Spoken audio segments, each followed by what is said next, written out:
বাড়িতে শাশুড়ি এখনো বাঁচিয়া আছেন বটে, কিন্তু বড়বধূ সিদ্ধেশ্বরী যথার্থ গৃহিণী। তাহার প্রকৃতিটা ঠিক বোঝা যাইত না। এই জন্য বোধ করি পাড়ায় তাহার অখ্যাতি সুখ্যাতি দুই একটু অতিমাত্রায় ছিল। সিদ্ধেশ্বরীর দরিদ্র পিতামাতা এখনো বাঁচিয়া ছিলেন।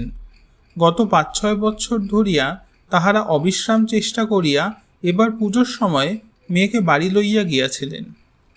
সিদ্ধেশ্বরী সংসার ফিরিয়া বেশি দিন সেখানে থাকিতে পারিলেন না।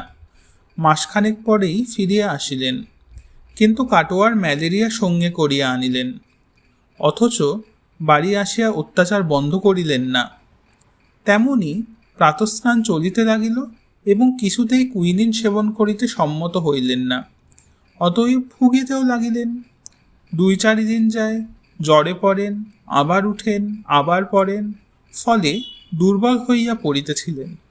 এমনি সময়ে শৈল বাপের বাড়ি হইতে ফিরিয়া আসিয়া চিকিৎসা সম্বন্ধে অত্যন্ত কড়াকড়ি শুরু করিয়া দিল। ছেলেবেলা হইতে চিরকাল সে বড়বধূর কাছেই আছে, এজন্য সে জোর করিতে পারিত, মেজবউ কিংবা আর কেহ তাহা পারিত না। আরও একটা কারণ ছিল, মনে মনে সিদ্ধেশ্বরী তাহাকে ভারী ভয় করিতেন।